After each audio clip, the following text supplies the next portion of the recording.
First, typical item of business just to get out of the way is we do have a set of minutes from March 10th out there still to be accepted.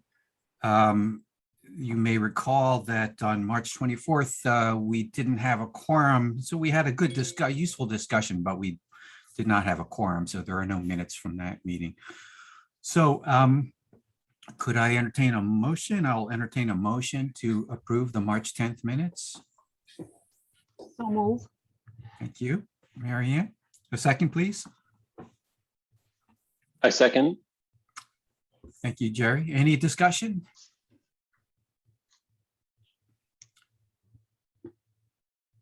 Okay, all in favor of approval of the minutes, please say aye. Aye. Aye. Any opposed? All right, thanks. March 10th minutes are in the record. Karen is not feeling well, so she's not unable to be with us today. The first thing to note is that we had these well-intentioned plans to have a draft of the report available to you yesterday, by close of business or by yesterday night. We aren't there yet. So we don't have that to review. There are plenty of other things to talk about today, and I'm going to give you a list of them in a minute. But I think, let me see if I can handle this. I have my own crib sheet in a window. So let me look at my own notes here. Jason, while you're getting your notes up, you assigned, not you, with the group, or I took on the final report, and I was tasked with trying to do process method, and I did work on that. I didn't know how wordy you wanted it to be. I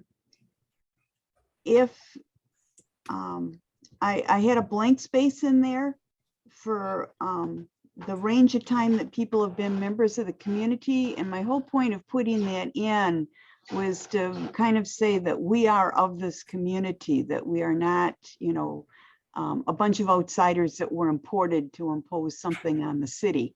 But I have a blank space for, I don't know who has the shortest amount of time living in the community. I kind of hedged on mine. I just had 65 plus years. Oh. Right. You win. Okay. So good. I don't know if I should have 5 years. But I mean, because you guys have talked about at one time, but I really didn't note it in my head or take notes. And Okay. and I don't even know if you want the long kind of storytelling version or not, or if you wanted just the facts, ma'am, kind of short version. Yeah, probably the latter. And I do thank you for supplying that. I only took a really cursory look so far. But we'll be in touch if we've got any questions or think you could do more for us. But Okay. I think the short version is the right approach. Well, I'll let you distill down from what I took to edit it down then. Okay.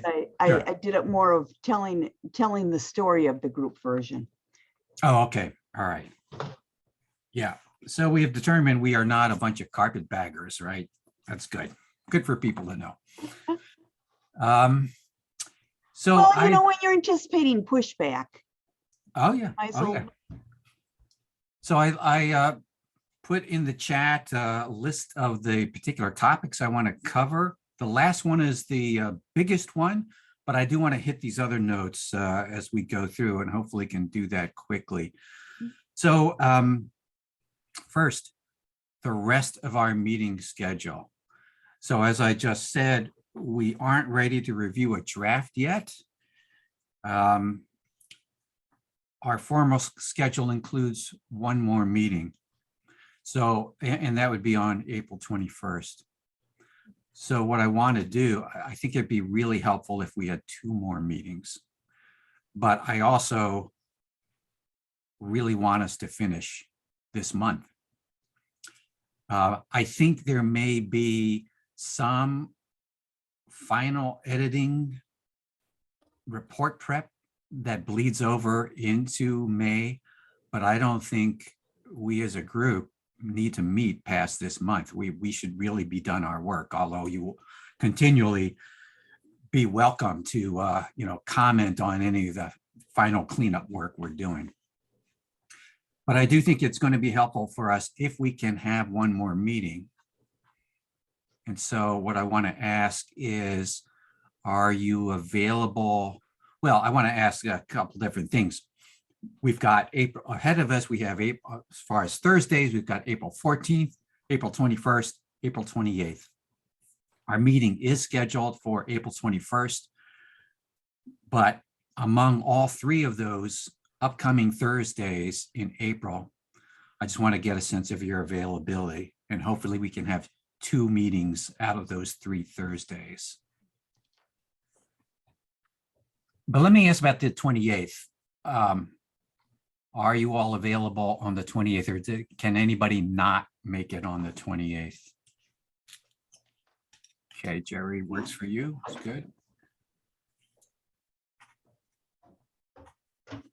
I think I can make it on the 28th. I have a hold on my calendar for a search and screen committee until 4, but I would be able to potentially hop on at 4. And it kind of depends on when interviews get scheduled, so I might be able to make it the whole time. Yeah, okay. Okay.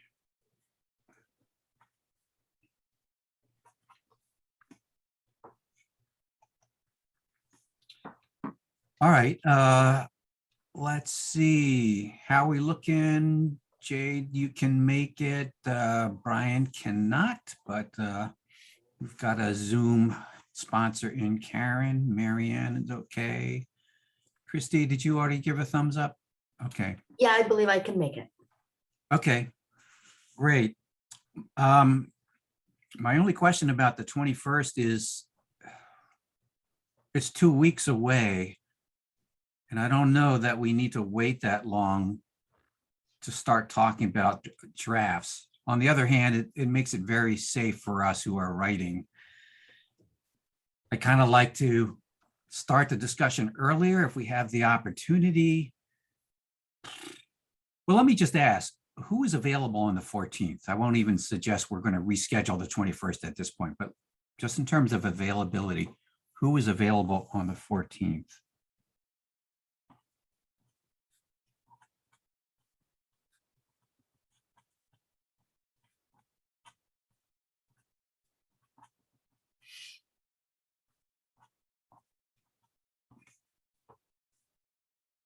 Okay. If anybody gave a thumbs up while I wasn't looking, I missed it. Yeah, I think there were a lot of them. Now I'm getting confused. Thank you, Jerry. So helpful. Give me that cap. Okay.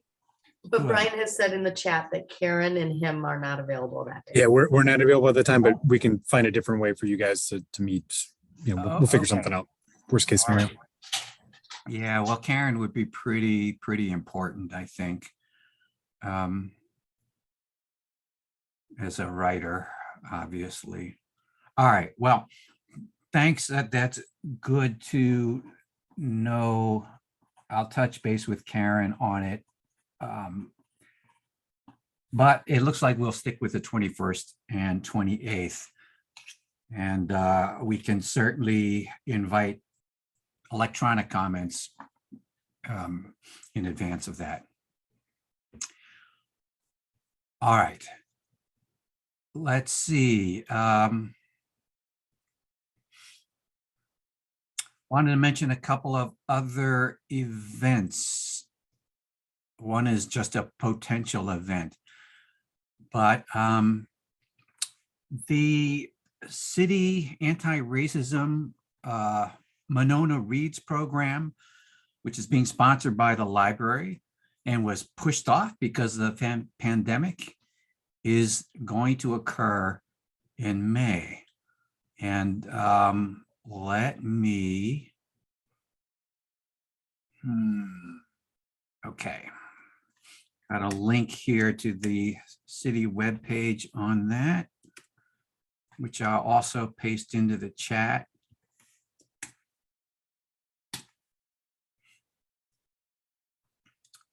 And so the webpage does not yet have a date and time, but I'll tell you that it's going to occur on May 14th. A kickoff event will occur on May 14th between 1 and 3. And Jenna Asmus, the adult services director for the library, got in touch with me asking me if I or someone from our work group could participate in a panel. I don't know that it's as formal as a panel, but they want to hand the mic around to certain representatives of the community to get some thoughts about the importance of anti-racism work. So I said, yes, I would probably be able to do it, or I could certainly ensure that somebody from our group can do it. I don't have any specifics on the format of the event yet, other than what I'm telling you, but certainly please come if you can. There may be opportunity for other folks other than those being specifically invited to say a few words. So I have to say that the delayed timing of this is kind of fortuitous in terms of kind of multiplying the impact of adding to the impact of what we're doing. It's kind of going to spread that impact out with other elements of the city. So that's great. The other event I wanted to mention is I just wanted to remind us that recently Catherine brought up the idea of our group holding some kind of forum for the community about our report. I think that's an excellent idea. I think there would definitely be a lot of interest in the community.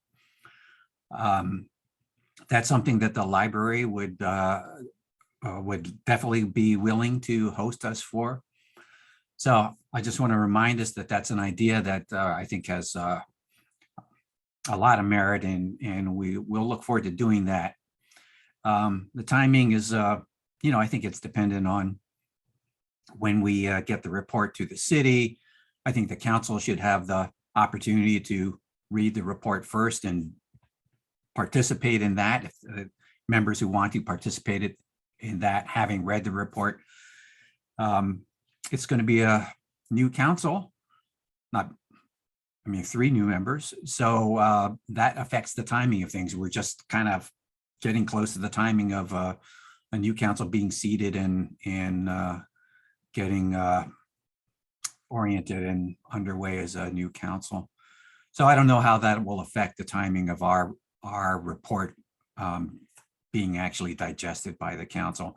I'll stay in touch with Mayor O'Connor on that. But yeah, let's look forward to holding a community forum based on our report. I think that's a very exciting possibility, more than a possibility. Okay, so I came up with some analysis of census data, 2020 census data, that said everything that I suspected it would say about how Monona is doing relative to other Dane County communities in terms of its racial makeup. And more, actually, it said more than I was expecting. And I think it makes for a very powerful basis for our report. So I don't assume that all of you have had the opportunity to look at that data. And so what I want to do is to present it to you in short fashion. Is that good? Okay. Jason, you're able to share screen if you wanted to throw anything up on the screen. Great, I will do that. Yeah, I will paste the link to my Google Doc in the chat, but I'll also bring it up on the screen.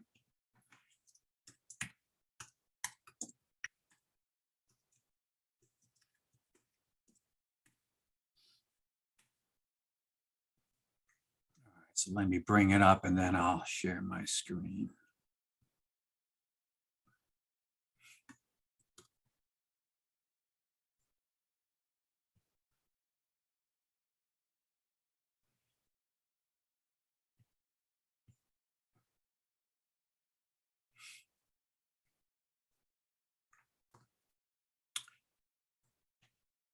Okay, so this is the document that I sent you to the link for.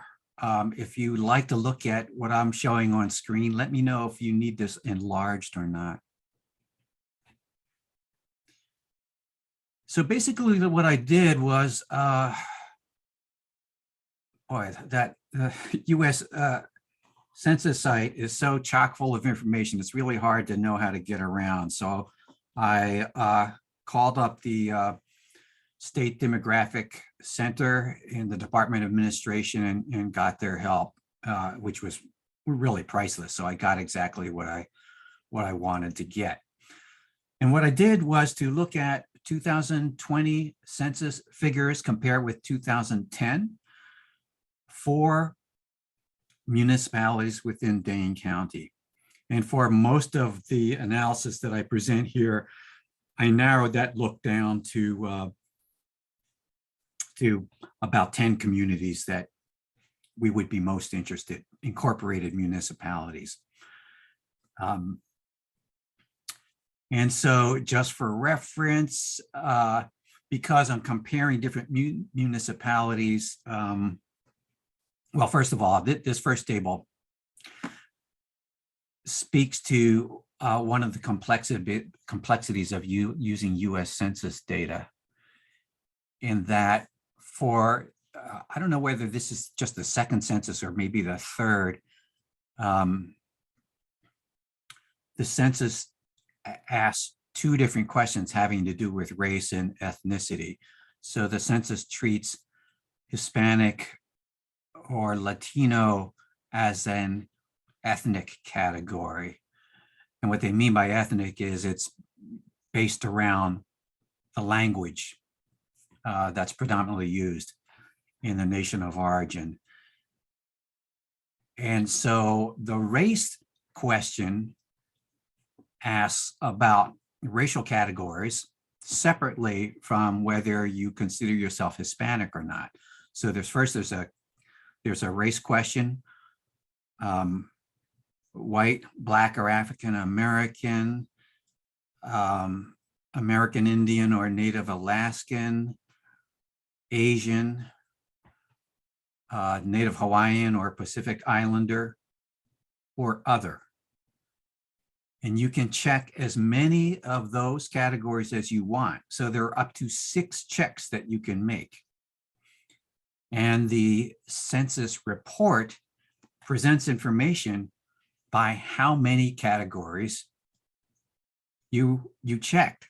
So the tables first give you the numbers for each of those 6 categories for the group of individuals who only checked 1 box.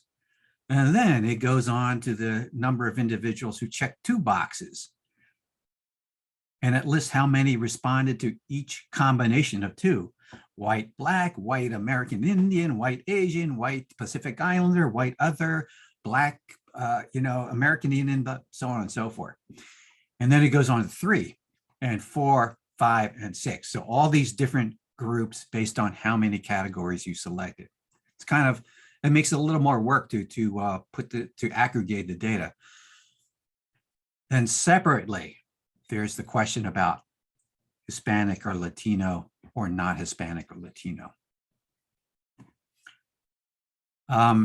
So what I did was to look at, in terms of the race choice, I looked at individuals who checked just 1 box and then listed all the other individuals who checked more than 1. So I lumped the folks who checked 2, 3, 4, 5, and 6 boxes together. You just have to make decisions somehow in order to summarize the data. And that's what I decided to do. So by lumping anybody who checked a box other than white together, what that does is gives you the highest possible count of people who claimed a non-white racial identity. It gives you the highest number. So if you're looking for increase in BIPOC individuals, Doing it that way gives you the highest possible count you could possibly get. It's kind of liberal. It's very liberal, it's very generous in terms of counting BIPOC individuals. Okay. There's a table here. I won't go through. The communities that compare to each other of all different kinds of sizes. So it's important to give people an idea of what those different sizes are.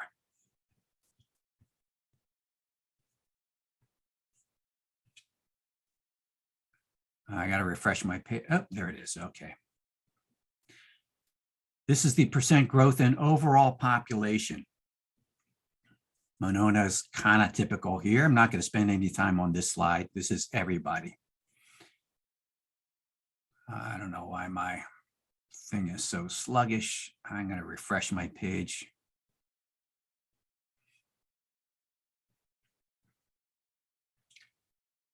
And hope that wasn't a big mistake.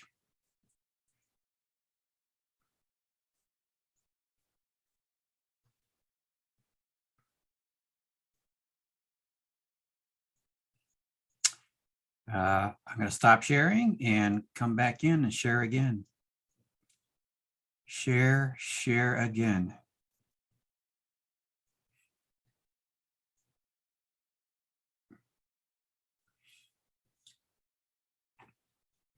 It didn't really help. So my my Google Docs is operating slowly.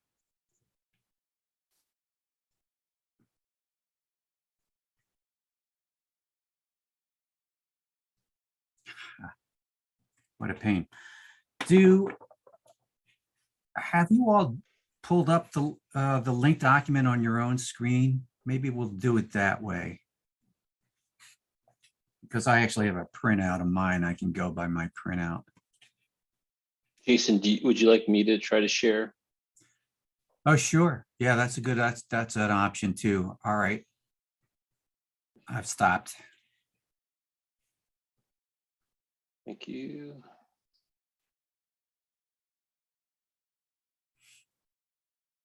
Okay.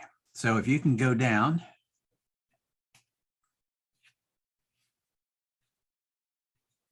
Okay, let's look at this for a sec.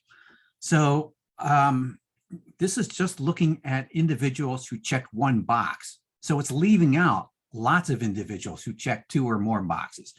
But this is the old way things used to be. You could only have one box to check. And if we only focused on those, this is the growth between 2010 and 2020 of non-white individuals. You can see, obviously, that Monona is the lowest, shows the lowest growth of non-white individuals who just check that one box. Now, I don't think that looking only at folks who check one box is a particularly good way to look at it, but that's there.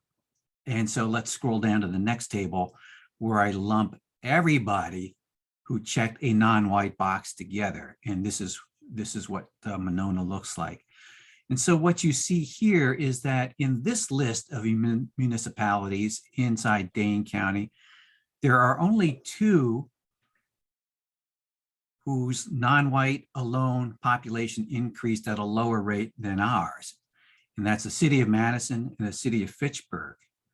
What's special about those 2 cities is that in 2010, at the beginning of this change period, they had the highest proportions to begin with of non-white individuals living within them. So a way to think about that is they have the least room to grow in a practical sense. So if you leave out those who were clearly way ahead of other Dane County communities in terms of already having high non-white population, then Monona grew at the lowest rate of all the others. All right, so let's scroll down. Okay, it has Hispanic Latino percent of the population. Now, from what I've read, when you look at those race categories, it's been the case that many Hispanics will choose a race that is other. Now, of course, they could be white, they could be black, but also some of them choose to identify in the race category as other, but not all of them. So there are going to be, so it's really impossible to use the race classifications to have an accurate idea of Hispanic or Latino association. So we have this separate question. This is what Monona looks like here. And let's move on. Percent growth. So as opposed to looking at race categories, when we're looking at individuals who identify as Hispanic Latino, Monona is right there among its peers. Okay, let's go on. All right, growth.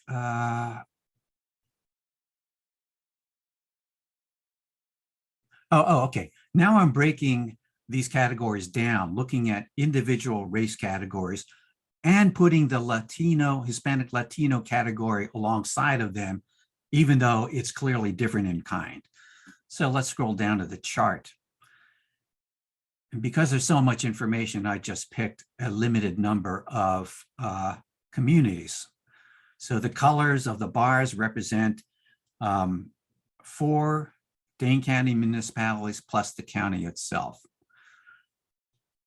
And the length of the bars indicate the percent change from 2010 to 2020 by individual category. And so, can you scroll down? I think there's, yeah, okay, right. This is a big chart.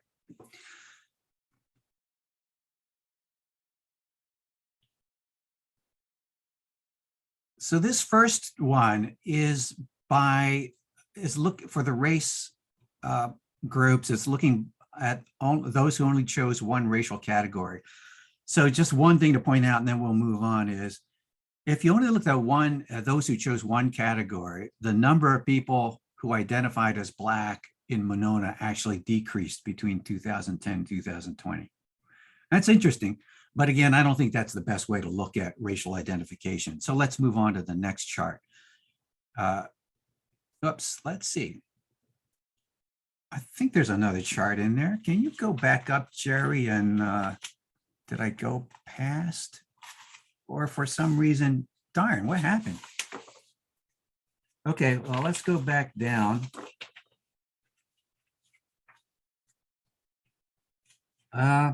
I don't know. I think I lost a chart. I'll have to put it back in here. But let's go look at that colorful bar chart again.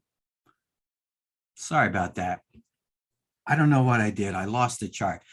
This is the one that only looks at single race. So for now, too much data. They're both on here. That's why the chart is so long. I put them both on the same chart. Let's move up to the top half of the chart that says all non-white alone. Thank you. That's great. Sorry about that. So starting with Black African American up, looking at all non-white alone, this is what I'm emphasizing more than looking at those who chose only one race. And you can look at the size of the bars for Monona. Looking at this group of 4 peers, Monona is the lowest for Black and African Americans. It's the lowest for American Indian and Alaska Native, lowest for Asian and Pacific Islander, because the number of Pacific Islanders, Native Hawaiians and Pacific Islanders is so small in Dane County, I combined that group with the Asian group. And then in the some other category, Monona is up there. And that's probably because this is the group that some Hispanics and Latinos choose to identify if they don't want to choose one of the other racial groups. So that probably accounts for the size of that bar. So thank you. I won't spend plenty of time on this as it is. We need to move on, but this is there for your own inspection. It really shows I think the challenge demographically that our city has, as Dane County diversifies, we are falling behind. And I think for folks like us, this is an issue. This is a challenge that our community needs to face up to, needs to make intentional efforts to meet that challenge.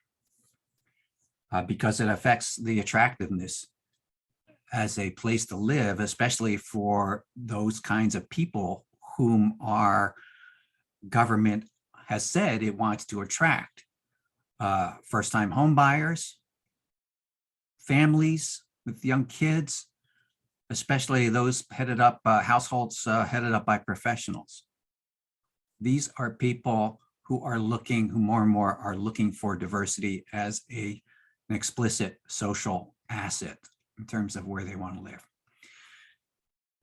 Wow, you know, we could go on this, really got to move on. Thank you for the time. Any quick comments while I look at our next topic? I just wanted to say thank you so much for digging that up. It's something I've really been wondering about, like how our numbers have been shaking out. You know, I think housing affordability becomes a major issue in this, as does the transportation piece. And so, Yeah. you know, those are two of our bigger challenges, I think. And so that you can't lie with data. You know, you can't refute it. So Right. Numbers are clear there. Right. Yeah, thank you. Okay. I just want to touch briefly on the report introduction, because this is a piece of the report that we as a group haven't spent much time thinking about. But, you know, I'll just make a few brief comments about it, and then you'll have to wait to see the draft. But Catherine and I have been talking about this and really interested in making the introduction a meaty part of the report. It doesn't have to be long, but as a think piece, it's really important. There are a couple different kinds of takeaways that out of this report. One is the recommendations. This is what we can do. But the introduction also can provide think information on its own, that even if you didn't pay attention to the recommendations, this is a perspective that we want you to share with us, how you think about race and Monona. And so, Jason, yeah. can I ask a quick question? And I might have just missed it. There's a lot of information, but so is the trend that families of color are not coming to Monona? Is it a trend that they're leaving Monona, or like, was that able to show kind of what the trend is? I don't know if I missed that. Yeah, no, that's a good question. It's hard to get very specific about what we're seeing. For example, like, do we have more families? Do we have more single individuals? You know, we don't know that without looking more deeply into the census data. And I'm not even sure that that level of data is available yet. So what we can see is that Monona is growing in terms of BIPOC residents. And that in 2010, its makeup in terms of BIPOC residents was fairly good in terms of incorporated municipalities within Dane County. It's certainly ahead of many of our peers, behind places like Fitchburg and Madison, but ahead, higher population than many of our peers. In this intervening decade, many of our peer municipalities have grown at a faster rate than we have in terms of BIPOC residents, and have caught up or surpassed us in terms of the percentage of BIPOC population.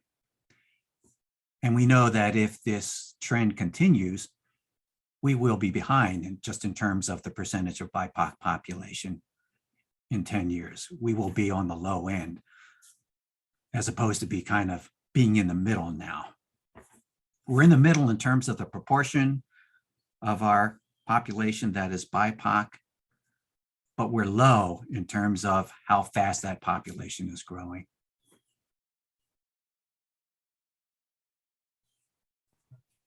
Thank you.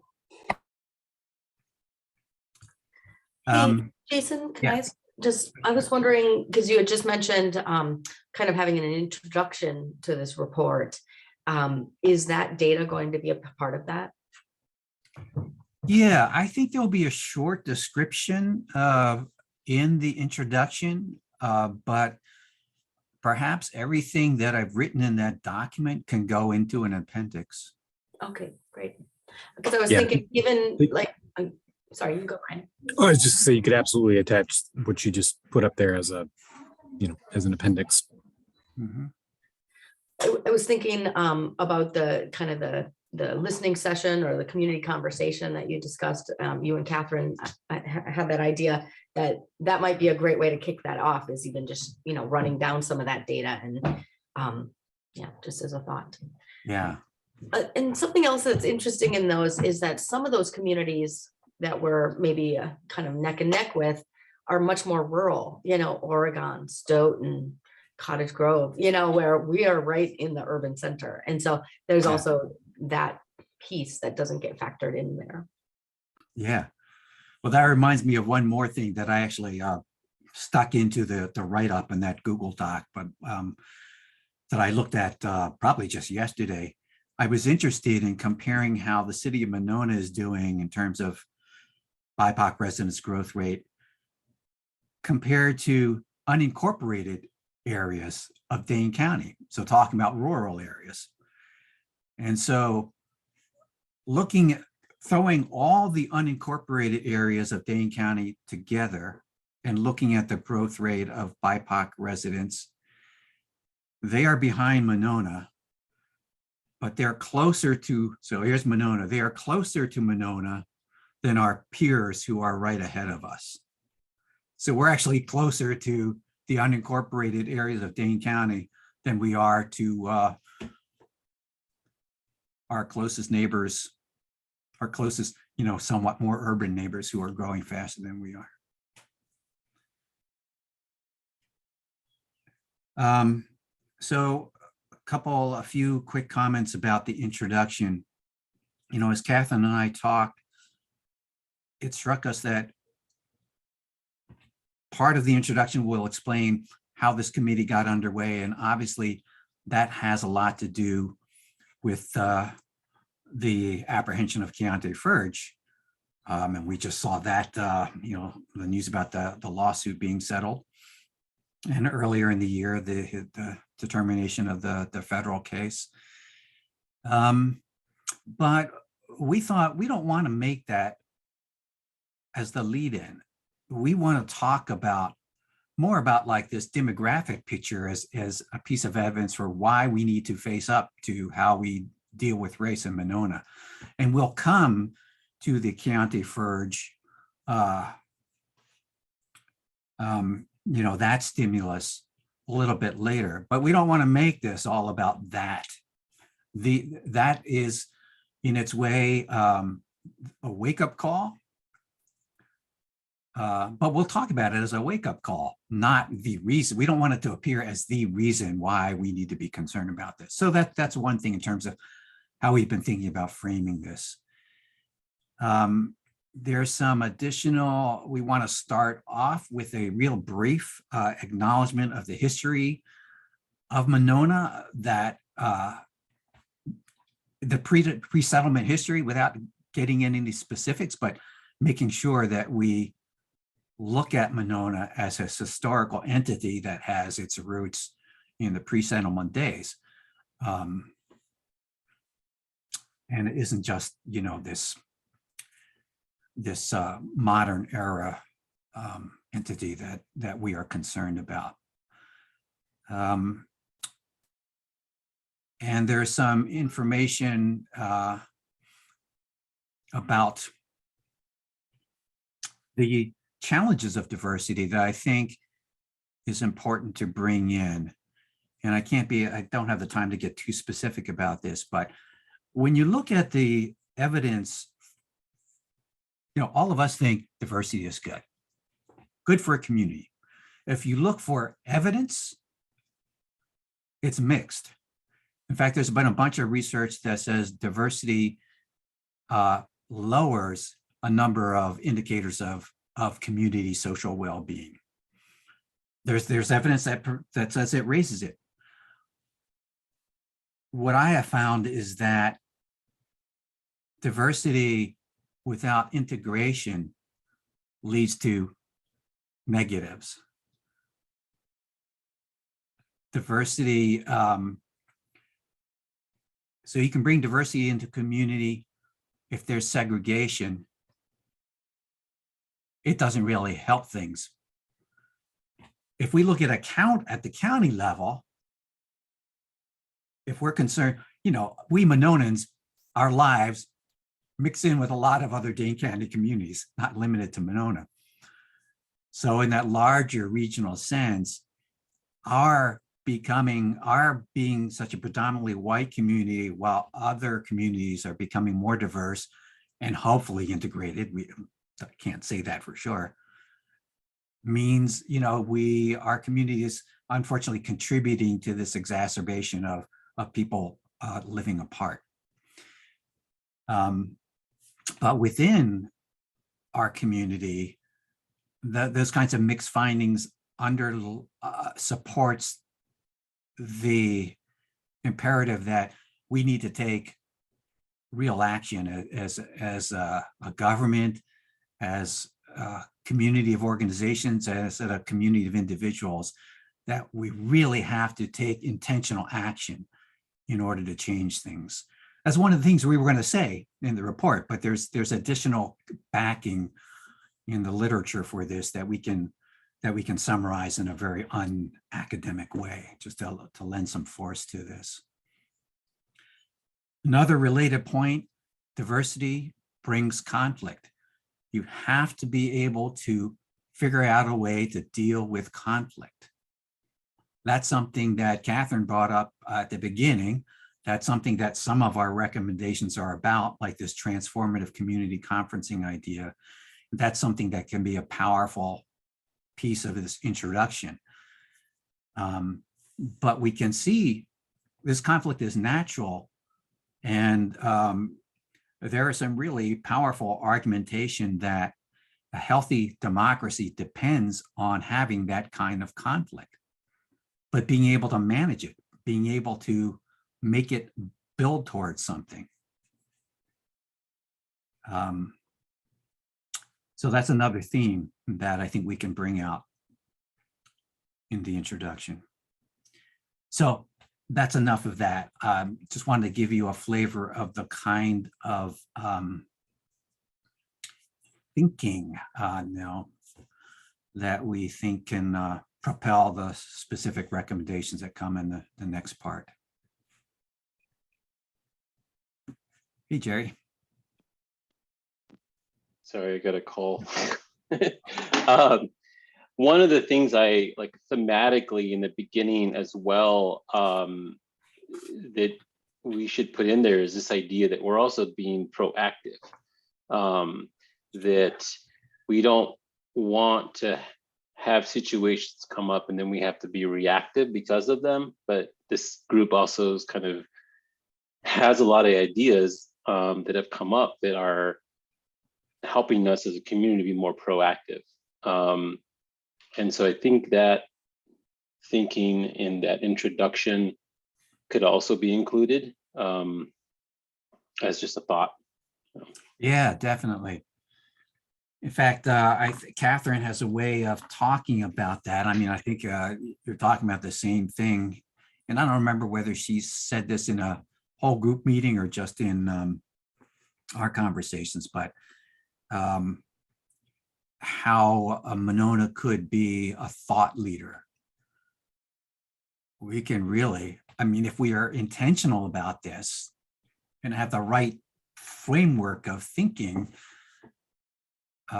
we really could provide leadership for our region on how we deal with these issues. Yep. Yeah, exactly. Good point. Mm-hmm. Okay, other report writing topics I'm going to skip because I can get that to you via email. I just want to say that as we proceed with the writing, there are some things that, well, when you write, you always have questions always pop up. So I'm going to ask, Karen or I or Catherine, maybe too, we may ask questions and just want you to be primed to offer your feedback, questions of clarification or questions of addition. Like I thought of something new that so far I sent over to Christy because we've been thinking about housing together. But when there's an additional recommendation to offer along those lines, I'll put it out to the group because you won't have seen it before. We'll try to do that by email as effectively as possible. All right, so good, not doing too badly. I want to move on to the topic of a request that is in our charge. And going to paste into the chat in case you don't have it handy.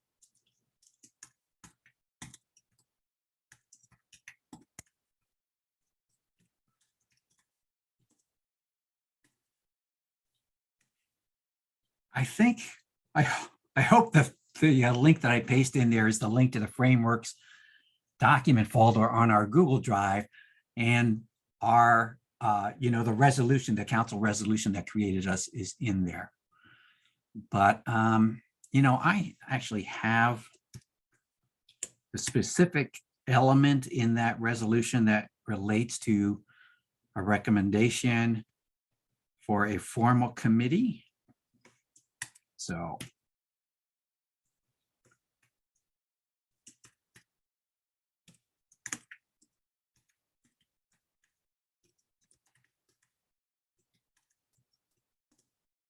pasting that into the chat also.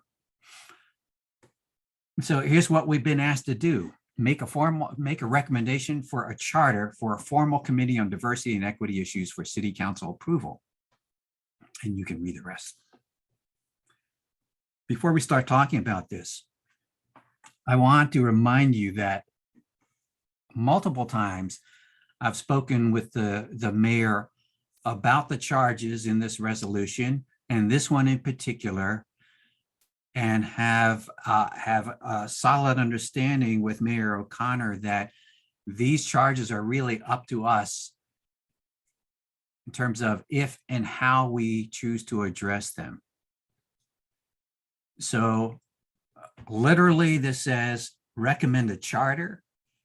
We can decide not to recommend a charter. We can decide to ignore this altogether, although I don't think we should, and that's why we're talking. I mean, I don't think any of us think we should, so that's why we're talking about it.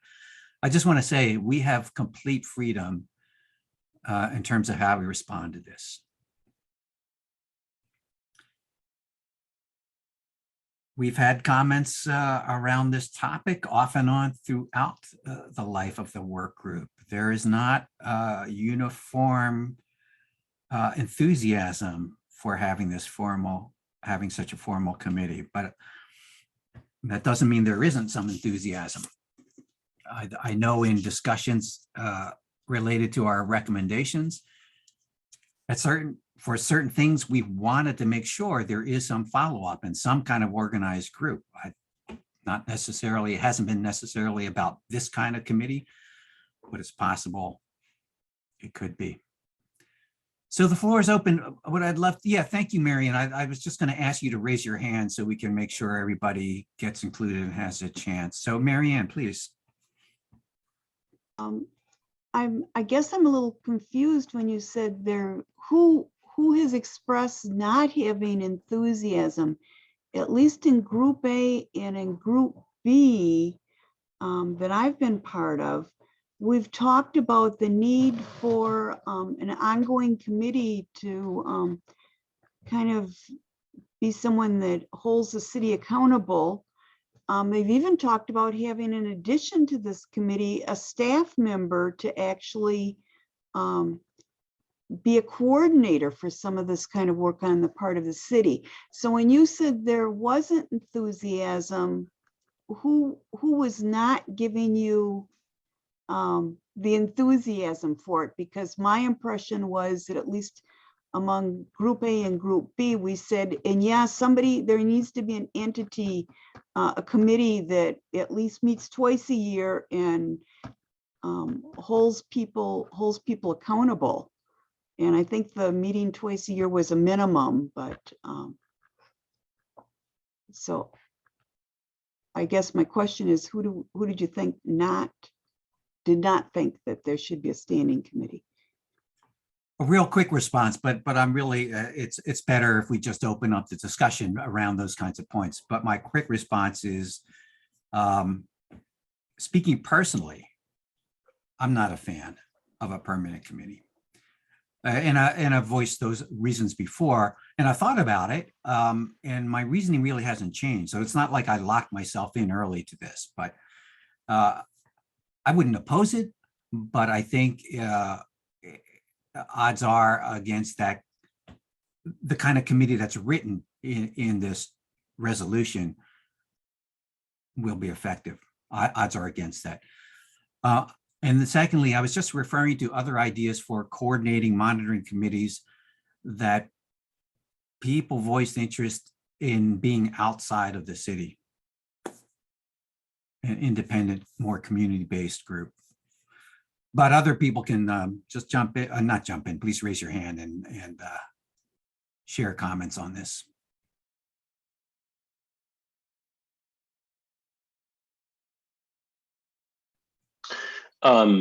So with this committee, I am with Mary in the sense that this idea of some kind of accountability would be advantageous to have.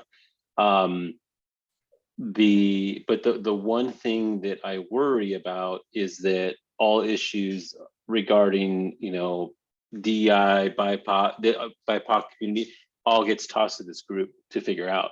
And that's not the goal of the group, is to be like, if there's an issue, this group committee will be answering those things like that. Don't pass on that, those duties that should be done, on the city level or, community or different groups that need to kind of tackle those things and bring people on that are, professionals to assist and help. But that was one of my concerns about it. That, I think you even heard that early on when we brought this idea up, or even what the committee was starting to get developed, that people were starting to say, oh, we'll just hand it over to this other committee. And like, that was not part of our responsibilities. So that's my only concern. But I do agree that some kind of minimal, like twice a year, or just a group of people that could connect and discuss these things to say, how are things moving forward, and to the point where we might need to say, like, there isn't enough movement, how can we push things along a little further, and could that group have some say or some power with the city, or have a council member there to voice those opinions of dissatisfaction and or satisfaction. So those are my thoughts. Thanks, Jerry. I just want to respond by saying that, as I understand it, as I've always understood it, this charge in the resolution is not about some group somewhere providing that role that you described, but about a permanent city committee being established, DEIB committee being established. So this is like a charge, a formal city committee, just like other committees,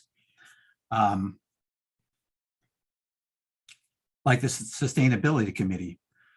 I mean, there are lots of examples, but that's one that's not attached to a specific department or a specific well-defined function of city government. This is a more general committee that has a lot of cross-cutting interests.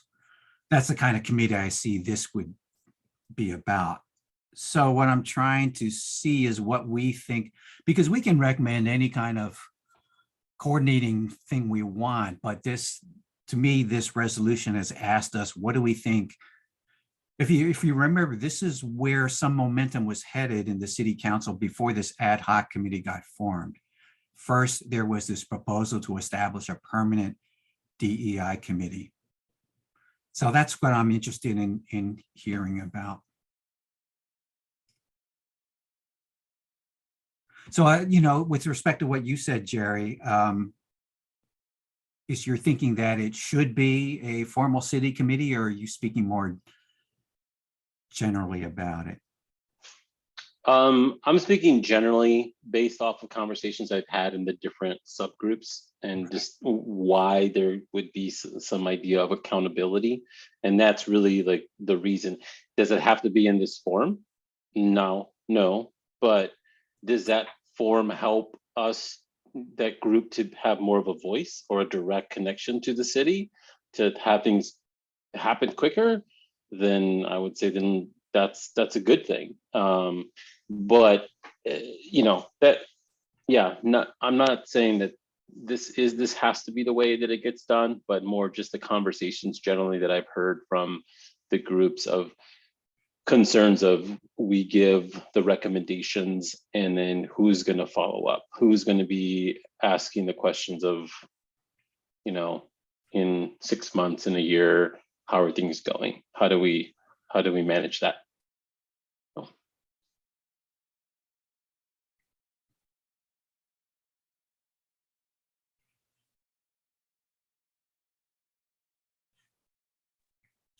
I had to raise my hand, but I think I just clapped instead. So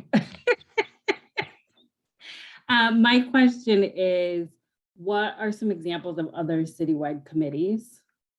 I'm just curious to know, like, what else is out there, or would this be kind of a standalone thing? Yeah, we have a number of permanent committees that work on a number of different city stuff. So there's Public Safety Committee, Public Works Committee, Transit Committee, Sustainability Committee, Community Media Committee, Plan Commission, which handles land use, the City Council, obviously, Personnel and Finance Committee, which is part of the City Council. There's probably one or two. What's that? Board of Review. Yep. So yeah, we've got a number of, so creating a permanent committee, if that's the recommendation of this body and the ultimate decision in City Council, that's not uncommon. Just more a question of once that committee started, how do we figure out the staffing of it, you know, going forward, but that's a later decision. So I can see both sides of the argument, definitely. And so my initial, I think, thought is, if there's already so many committees and we're concerned with accountability, is there a way instead to embed like a diversity rep on each of the existing city committees versus having a standalone? And what would be maybe the advantages or disadvantages of a model like that instead?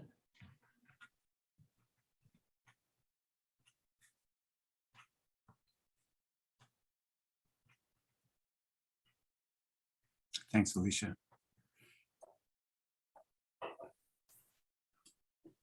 And also, are there any other models of groups that come together in the community that regarding a topic that's not a permanent committee, that still have a voice on our, you know, to the city? Like, does that exist? Is there something like that?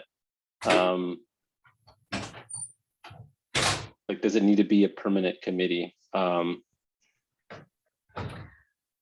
There is a group called Monona in Motion, and it was a group I started like a couple of years ago, to try to advocate for cycling in Monona and pedestrian safety and, you know, multimodal transit, but more focused on biking and pedestrian. But the challenge is, like, once I became on city council, I wasn't available to like lead that group anymore. And so I kind of found we had maybe a dozen people attending regularly, but then it kind of fizzled. It's hard to find a volunteer that's committed to, you know, keeping that alive. And I think, I mean, I'm with Alicia. I can see the pros and cons on both sides of these arguments. And I think, you know, I made kind of a little list of, you know, what those are. And I think, like Jerry said, the expedience of having a city committee, great. And that connection, great. I think we would face a lot of challenges getting members to stick with it and to come. And as we see, our BIPOC community is dwindling. That's not going to become easier. It's only going to become harder. I think if we did do it, we'd want to meet on an as needed basis. That's how our tourism commission works. So Brian sends an email, okay, we need to have a tourism commission meeting, and he'll throw some dates out, you know, and I think our requirement is that we have at least 4 a year. And so that might be the model to take. One of the things that I feel is maybe our bigger challenge if we go with a standing city committee is just with city governance, or, you know, any kind of government legislation. Let's say we have these open meetings laws. So like, I might really appreciate meeting with Jerry and Alicia and Jason on off time. Well, we're not allowed to do that. You know, other than if we post a meeting notice that there's a public meeting taking place. And so I kind of like the private, you know, as a citizen advocacy committee, kind of like this Monona in Motion, where, you know, our hopes were that we would speak out on biking issues in Monona. That's kind of how it started. And so, you know, then we can meet on our off time. We're not, you know, beholden to open meetings laws and all of those kind of, you know, nuances. And I think I also feel like if we do establish a standing city committee, I have fears of the city kind of going, all right, we did it, our work is done, you know, and yeah, I think that kind of, yeah, that lays out my concerns on either side. I probably could go either way. I guess if I had to choose hard, I would probably say I'm like 65%. Let's have a private citizen committee.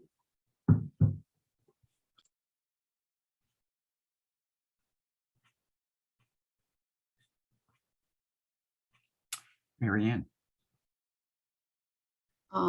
In terms of a private citizens group, it's tiny, it's just getting started, but the anti-racism circles, I did go through it. I think that was their 3rd cohort in terms of their 4th cohort is already full, and they're talking about 2 more. So there is a building group of people within Monona that are a private group, advocacy group. I was going to say on the other side of it is somehow we can't give the impression that everything is fine in Monona in this report, because I think if we fail to call for a coordinator, or we fail to call for some sort of a minimal accountability commission, it'll be easy for the camp that says that no problem here to just say, see, they didn't even recommend that we have any follow-up for this work group. And so I guess I'm looking for a little bit of teeth in our recommendations. Jason can see that in the group B, what I wrote up versus what he wrote up. I have more teeth in it, and he has it more diplomatic and nicer, more carrot and less stick. I want to see a little bit of teeth behind this, so that people just can't say, sweep it under the rug and say, that's okay. And Marianne, when you say that, are you referring to teeth means having a formal city committee as opposed to a could monitoring be. group in the community? Yeah, Okay. to have something, either a formal city position, and yes, I see the risk that you all dump it on that one person, that one committee and say that's over. Or a formal commission that's, and maybe in the charge of the commission, they meet every 6 months or is needed, like the tourist one. Some mechanism for accountability. Because if it's a private group, Christy talked about with the bike group, I mean, there's been private groups, and if maybe the one charismatic person who's leading this private group and their group of friends moves away or gets old or gets sick or something, then the group just kind of disappears and fizzles out because it never felt the need to expand beyond the group of friends it started. I'm gonna put it from even something from the other side, the very snooty, the Ladies Improvement Society that, you know, they got the gazebo put in the park, but I mean, they were really pinkies up kind of exclusivity private group. And so I really don't want, it's too easy for a private group to fizzle out. I guess that's, and I want to see a little bit of accountability or commitment. Thank you. Alicia, and then Christy. Yeah, I have two thoughts as we're kind of talking about this. One, I think it would be interesting to see what other our other peers are doing in this area, right? And so when we looked at some of the census data that you pulled, Jason, it's like, I specifically want to know like what's happening in Wanakee and what was it, Cambridge? Like what are they doing, right? Because it seems like things all of a sudden kind of took off in those areas. So I'm just curious what sort of structures other cities around Monona have in place that we could perhaps look to as a model or just as a baseline.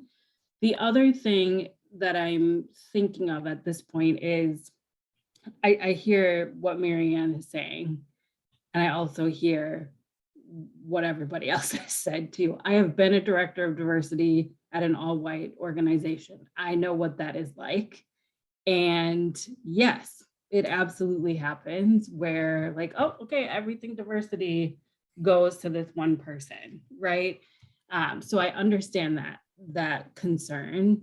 And I also think it could be like a both and, right? So if we recommend both a position and then that person also has a committee to help them carry out some of the work, could that potentially be the recommendation, right? Is that the city needs some sort of diversity coordinator and that coordinator needs some support in the form of a committee that, you know, can help sort of drive some of these efforts forward so that it's not falling on one person, nor is it falling on, you know, just a committee that doesn't maybe have that built-in infrastructure and support like that the city is backing.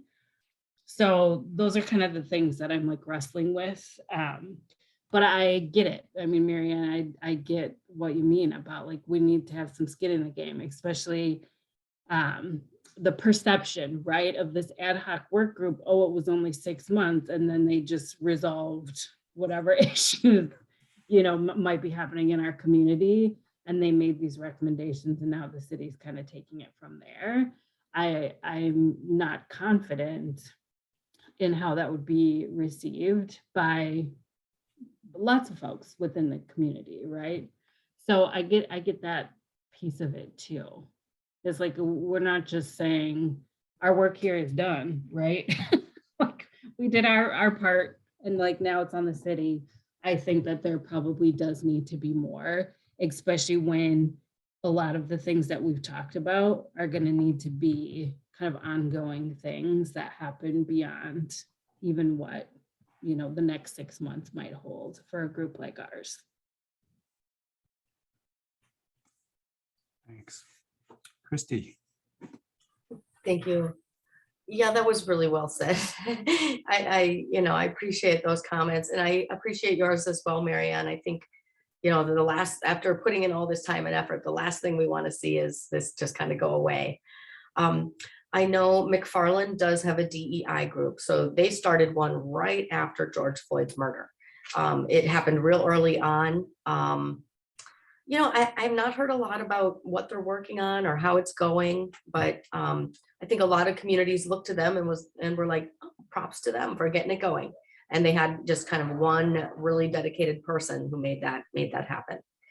I just wanted to point out, like, the ARC group is also, just a volunteer group. This is a woman named Althea who wanted to help. And so she's leading it, and she's been very, dedicated.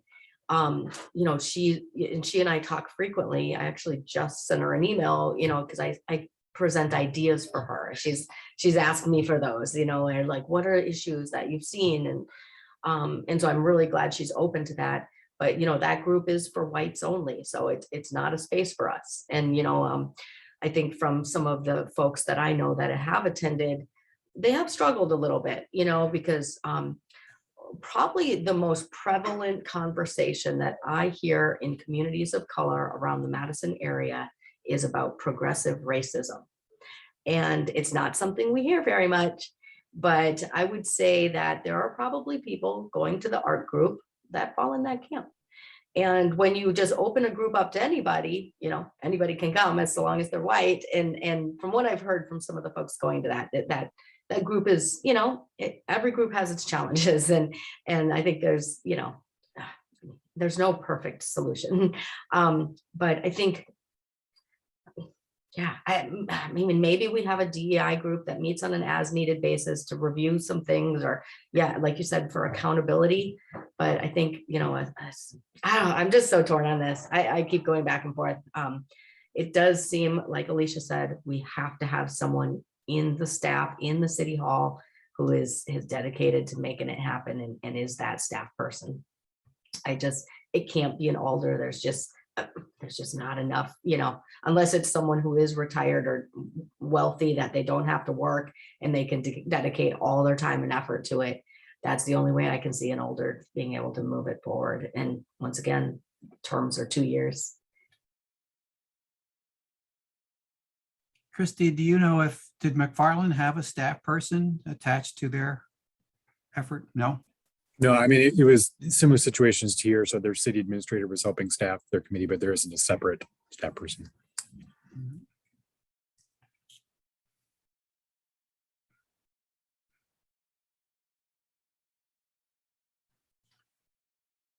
Well, I also have some experience, trying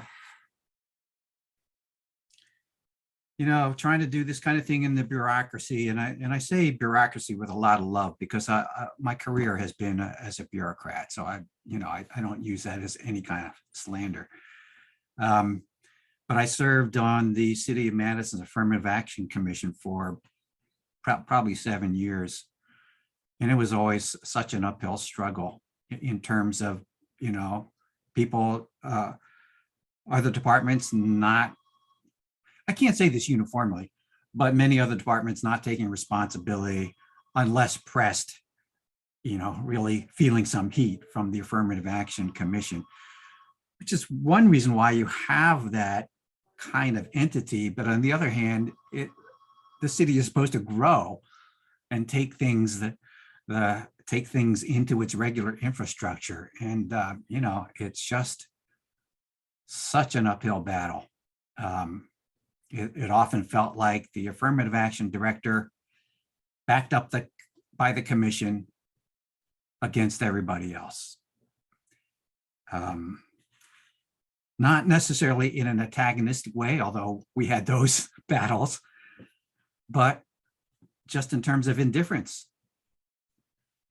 And no matter, so I tend to be a little bit of a doubter, I guess, that are recognizing that this is an issue and calling it out as an issue doesn't necessarily go very far in terms of making that issue disappear. There's so much institutional momentum to behave that way. You know, I'm also thinking that, you know, that this maybe it sounds like a dereliction of duty, but why doesn't the city council decide? They're going to get our recommendations. It's up to them to decide what they're going to do with them. I mean, some of the recommendations are for the community, but for the city will have an interest in the recommendations directed towards city operations and the recommendations that have to do with the larger community. Why doesn't the city just decide, what do we do? How committed are we to helping this go forward, and what do we do? What do we need to do to make that happen? I'm just wondering, is there an advantage for a recommendation to come from this work group?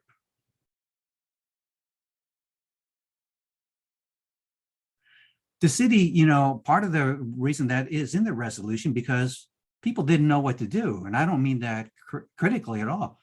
It's such an overwhelming, broad issue. People didn't know what they should do. So they said, well, we've got this ad hoc work group, let's ask them. And we have done a lot of thinking about the philosophy of how things should move forward and specific recommendations that are worth taking up. Maybe that's enough. Even if we don't address this one specifically, we're giving lots of material to work with. Maybe now it's time for the city to decide. I'm not sure who had their hand up first, Christy or Marianne. Do you know? Marianne? Actually, it was just a side comment where Christy talked about the art group being all white, which is true. Why it can't be the group that to be. It was explained to me that it was set up all white because it was like white people caused the problem. It's up to white people to fix this and work on it and not depend on someone of color to come teach us and fix us the problem, because they will look at policing, education, and housing for their main issues. So that was just my little side comment. So. Yeah, I had a side comment as well. And mine was just that, you know, one of the things I'm struggling with, and I thought that, well, one of the things I'm struggling with is whatever our recommendation is or whatever shape this group has or takes, I just don't want it to feel adversarial, like having to be positioned as an adversarial group, like we're fighting the city all the time. And it's so hard because, like, if you're an independent group, it probably will be viewed as that. And it does seem like people are pretty sensitive to that in Monona. But then what Jason said was, when you were on your affirmative action committee and it was in the city, it was still adversarial, you know, because you were the accountant, you were the diversity police, I guess. And so I'm struggling with that one too.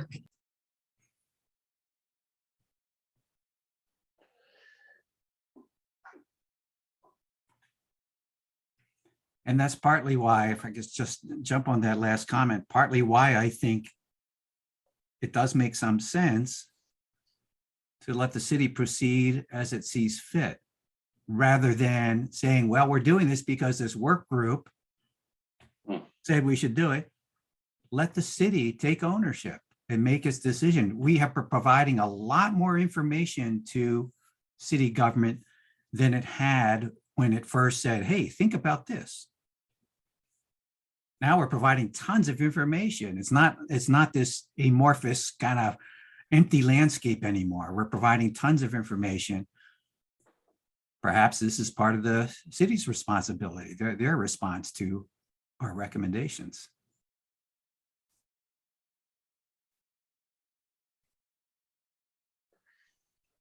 I think the idea of putting on the city to make the decision based off the recommendations is good. You know, I think one of the things that I would want to add to that, our recommendation, as one of the pros to doing it is the idea of, you know, a voice, voices being heard in our community, the idea of power. And power is there's like gateways of getting that and how to make things happen. And if people aren't in place or groups aren't put in place to be heard in that way, to have some authority, it's not going to happen. So, you know, that's one of the urgencies I have with the group, you know, it being something that gets done.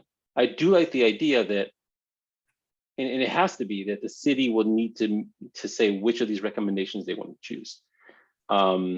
So it will have to come from them. They have to make the decision. They don't have to take on any of these recommendations. So, you know, and then again, it'll come down to as well, what is it that they value, you know, with these permanent committees that are out there? Like, do they value more of having a permanent, you know, tourist committee that meets 4 times a year? Or should they actually like drop that and put a diversity group, you know, that takes place of that one, or a different committee that's out there? So it's now comes down to the city also choosing, the council choosing what their priorities are with even like the permanent committees that they have.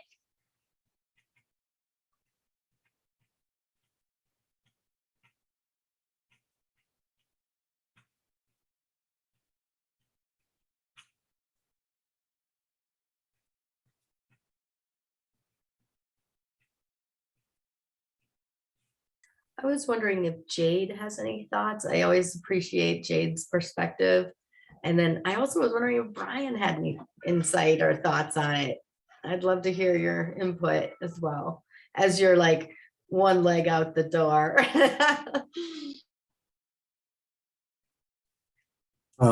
Yeah. I mean, I think you're wrestling with the right questions. There, from what I've seen across the metro, there is no kind of smoking gun easy solution to this in terms of how to structure this effort going forward. Some of the communities we referenced earlier, they're all in different stages of this journey. You know, McFarland's been working a little bit longer at it than we have, but I don't know that they necessarily have a ton of sustained momentum going forward. Sun Prairie's got a little bit of a different setup. They have a permanent staff person and a committee that staff person works for. But that position has turned over. I think there's now a 3rd person that's been in that position since they've started that, you know, maybe 3 to 5 years ago. So that's a really tough position to want to hire. It's a difficult position to recruit for, and it's a difficult position to keep somebody at, for a lot of the reasons we talked about this afternoon. You know, having that person be kind of the sole voice internally for that. So yeah, I don't know if there's a great solution. I think getting a permanent staff person here would be a challenge from a financial standpoint. I very much hear and appreciate your comments about priorities, but I will say that you know, this is a much longer conversation about municipal financing in Wisconsin, but we are challenged, given our size, to be able to fund new type of operational things. And this is what that position would be. It'd be an operational type position, because we're an infill community, meaning we don't have green space like a Cottage Grove does, where they can do new subdivisions, new developments, and they kind of grow their borders and build their economic base that way. We don't have that. And so our ability to raise our budget is dependent on what's called net new construction. And it's a percentage. And, you know, typically ours is somewhere between 1% and, you know, on a high end, 1.5%, which then that equates to maybe, you know, a couple tens of thousands of dollars additionally each year. In a position like this, you know, you're probably talking hiring somewhere in the 50 to 70 range with benefits. So, I mean, it's not an insignificant budgetary thing. It's not to say we couldn't eventually get there, but it's something that you need to plan for. It's the same thing I'd tell the police chief when he wants a new police officer, and same thing I'd tell the fire department when he wants a new fire officer. Those type of things we can't just drop in a budget in, for example, 2023, because we may not have the fiscal capacity to do it. So I think it's absolutely fine to put that in the report as a recommendation to the city council. That's something that, you know, we work towards. in the future. In terms of permanent committee versus having people on all of our individual committees, I think it would be easier to start with some sort of permanent or semi-permanent committee and then build your way towards eventually, hopefully we get to the point where the committee kind of outlives its usefulness. And by that, I mean, we've embedded DEI work across the city operations. And so then it would make sense to disband that committee and have those people that are still interested in engaging it go to serve on other committees so that that stuff is continually reinforced. But I think from the jump, it'd be very difficult to say, we're going to find 8 people in the community and we're going to have you get appointed to these other committees and then try to get involved in that without more of a foundation of why this work is important in the community. So I almost think you need some sort of committee, whether it's a permanent city committee or some sort of, as Christy mentioned, some sort of committee community advocacy committee that works on it first and then transition towards that other way. Otherwise, if you did it the other way, it would be very difficult for that second path to succeed. So just some of my thoughts. And like I said, I think we're on the right track. And I think our comments about having the city council kind of wrestle with these questions too is right. I don't know that our recommendations are, ultimately going to be the answer, because every community in the Dane County Metro is doing it differently. And if there was a solution, we would have all jumped on it already. I guess my comment would be about if like combining forces. I mean, for example, the person in McFarland, I mean, if we could as a community combine with McFarland, so maybe with their person, we could help fund them as well, which, I feel like the work that they do there would be just as useful to be doing in our community so that they could maybe have a higher pay and, or like combining forces that way, or like communities that are similar to ours that don't have the funding, like Cottage Grove with more green spaces. I mean, would that make more sense for them and for us? I don't know, something like that. Yeah, I mean, possibly. And quite frankly, that is a trend that we're seeing kind of statewide in terms of sharing services to the extent that's possible. The person in McFarland that's working on that is exactly the same as me. So it's an administrator that's helping staff that committee. So that specific person, we couldn't do any sort of sharing. But like I said, eventually, if those two communities, us and them, continue to work on DEI issues, there could be future discussions for future budget cycles where we say, we'd like to hire somebody and we figure out kind of basically that person would be working part-time for both communities, but it would be a full-time position. And you'd have to figure out benefits in Wisconsin retirement system and all that stuff, which is not an insignificant challenge, but could be solved, with thought and discussion over time. So, I mean, I think that could be one thing you put in the report. You recommend, if staffing is an issue, one of the options that this city council could consider is starting a conversation with McFarland or some other similar community now to think about how you could frame that. And we've talked with McFarland about that for other positions, communications being one. It is a little challenging to have one person split their time. And how do you do that in a way that's equitable and fair for both communities? Because we've got 40 hours and it's not as simple as saying 20 hours because they're not leaving at 11:30 here and then going over there. The work kind of leads time, but I think that eventually could be something that we take a look at. That got me thinking that, is there a possibility? Well, I love the idea of shared resources, especially like Brian said, we're up against the net new construction challenge every year. That's the issue.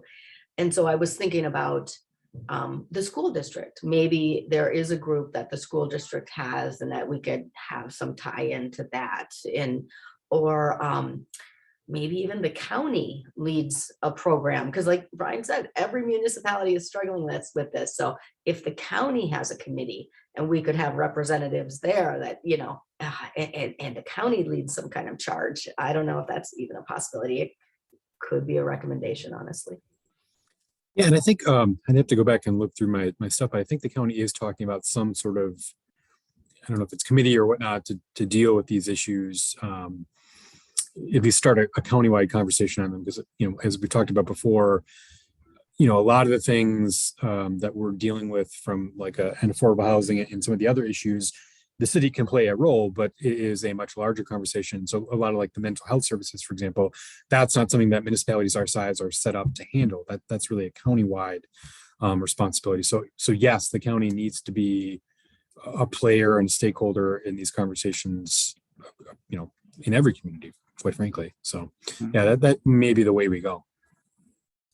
And another option could even be like the organization Mad Rep, where they are seeing diversity issues as an economic development issue, and that it truly is. And Jason Fields is leading that organization now.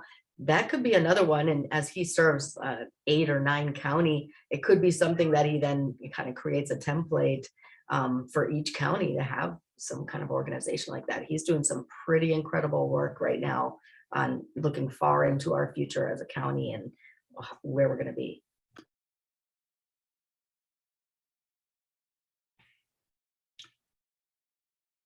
Well, thanks, everybody. It is past 5, so we should close up. I'm thinking that, and we can revisit this by email or at the next meeting, but I'm thinking maybe the best we can do is to offer the contents of this kind of discussion and not try to arrive at a single recommendation that said we thought about it. There are lots of pros and cons, and there might be some alternatives to the particular solution that the resolution contains. This is what we've got for you.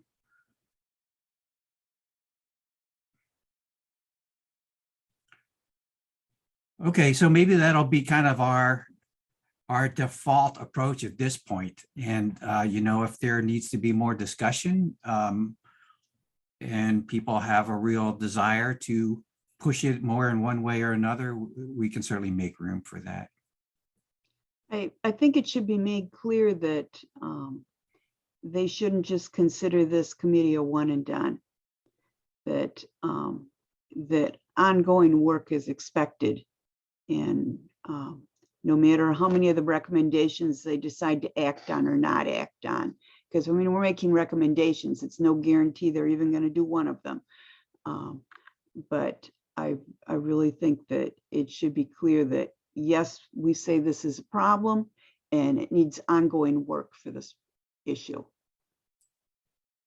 Yeah, I think that's a great point. And I think we could even stress that there's so much work to be done. It goes well beyond what one committee could handle. Mhm. Yeah, and I think also in the report to indicate that there's also a temporal element to do that. It's not something that, even if we implemented as many recommendations as possible and put together a committee, it's not going to get solved in 1 year. I think that's important to convey to the community, because that's one of the things, as working with Nehemiah, everyone's asking, well, why haven't you solved these issues in Monona? It's like, it's taken generations for us to get to this point. It's going to take generations for us to get the solution. So I think having that in the report makes a lot of sense too. Yeah, that reminds me that outlook needs to be a part of the introduction, as we describe the basic nature of this work. It should be right up front like that. Okay, I want to thank you all very much. Thanks for staying a little bit late. It was a really helpful conversation, and an important one that we needed to have. Stay tuned for a draft. Try to get that to you as soon as we can. Love to entertain a motion to adjourn. And a second. I'll move to adjourn. Thanks, Christy. I'll second. Thanks, Marianne. All in favor? Aye. Hi. Hi. All right. Thanks again.